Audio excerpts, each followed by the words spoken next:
Hey everyone, welcome back. I'm Lily. And I'm James. Good to have you with us today. So before we get into today's topic, James, can I just say something? I feel weird. Weird how? You look perfectly normal to me. Not like sick weird, like weirdly calm. I don't know how to explain it. Should I be concerned? Maybe, because I just spent the whole weekend without my phone, and I think it changed me. Oh, this is going to be interesting. All right, back up. How did this even start? Did you plan it or? Okay, so Friday evening, right? I'm lying on my couch and I realize I've been scrolling for like an hour and I didn't even enjoy it.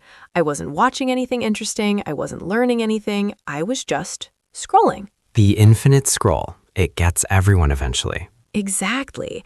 And I felt this weird emptiness, like I'd just eaten a huge bag of chips and felt nothing.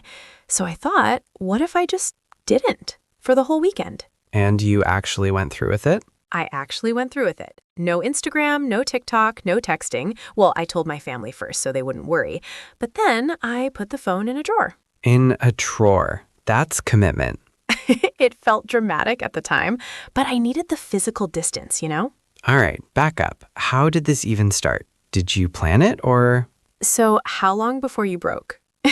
I didn't break, but the first few hours were rough. I'm listening. Okay, so Saturday morning, I wake up and my first instinct is to reach for my phone. It's like muscle memory at this point.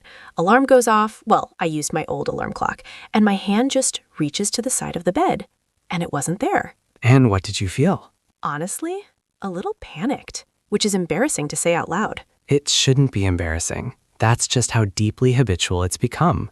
You've essentially trained yourself to need a hit of information first thing in the morning. A hit of information. That's exactly what it felt like. Like, what did I miss? What's happening in the world? Did anyone message me? The FOMO was real, James. FOMO, the fear of missing out. And did you miss anything? Absolutely nothing. I checked on Monday and it was just memes, a friend's brunch photo, a news article I had already heard about on the radio. Groundbreaking. But here's the thing. Once I got through that first hour or so, something shifted. I made a proper breakfast. Like I actually cooked eggs and sat at the table and ate them. Not at my desk, not while watching something. Revolutionary. I know. But it genuinely felt different. I could taste the food. I wasn't distracted. That's called being present.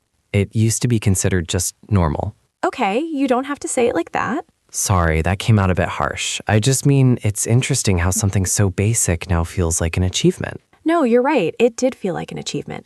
I also went for a walk, a long one, with no podcasts, no music, nothing. Just me and the street. How was that? Uncomfortable at first, then kind of amazing. I noticed things I never notice. A little bookshop I've walked past 100 times, a cat sitting in a window, an old couple having an argument on their front steps, which honestly was very entertaining. Now we're getting to the good part. I'll admit, I don't have quite the same relationship with my phone that you do. That's putting it mildly. James once left his phone at home for an entire day and didn't notice until evening. I noticed at lunchtime. Still, that's basically a superpower at this point. I find constant connectivity exhausting. All those notifications, someone liked something, someone commented, breaking news, another update. It's like someone's standing next to you all day tapping you on the shoulder. That is the most accurate description I've ever heard. I'm not against technology. I love that I can video call my mom in London or read a book on my phone, but I do think there's something lost when you can't sit quietly for 5 minutes without reaching for a screen. And you've always been like this? You weren't like a former scroll addict? I went through a phase in my mid-20s, Twitter mostly. I was very online for about 2 years. Then one day I realized I was angrier than I'd ever been in my life, and I hadn't actually done anything different. I was just consuming a lot of outrage. Wow, I didn't know that about you. It was a dark time. I've recovered. So here's my question. Do you think a digital detox actually helps? Or is it like a crash diet, where you deprive yourself for a weekend and then go right back to the same habits on Monday? That's a really good question. I think it depends on what you do with it. What do you mean? If a detox is just a reset, if it reminds you what it feels like to be bored or curious or present, then yes, it has value. But if you go back on Monday and immediately spend 4 hours making up for lost scrolling, then you've just had a very inconvenient holiday. A very inconvenient holiday. That's fair. I think for me, it was more about noticing the habit. Like, I didn't hate the weekend. I actually loved it. But I also know myself, and by Tuesday, I was back on Instagram. Maybe the goal isn't to quit. Maybe it's to use it more intentionally. Intentionally, like choosing when you open an app instead of just doing it automatically. Exactly. There's a difference between picking up your phone because you want to call someone you miss and picking it up because your hand got bored. My hand got bored. That's uncomfortably accurate. So would you do it again? Another detox weekend? Yeah, I think I would. Maybe once a month or something. Not because phones are evil, I love my phone, I'm not going to pretend, but because it was nice to remember that I existed before it.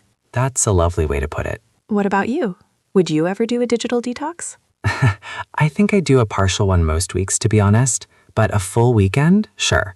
Though I'd probably spend it reading, which some people might argue is just a different kind of screen avoidance. Books count as real life, James. Good, because I have 43 of them. 43, of course you do. Okay, that's us for today. Have you ever tried a digital detox? How did it go? We'd love to know. Drop your experience in the comments. And if you're watching this on your phone right now, we're not judging. We're really not. Not even a little. If you enjoyed this conversation, a like really does help the channel. And subscribing means you won't miss our next episode. Until next time. Take care of yourselves, and maybe, just maybe, put the phone down for 5 minutes today. Or don't. We'll be here either way.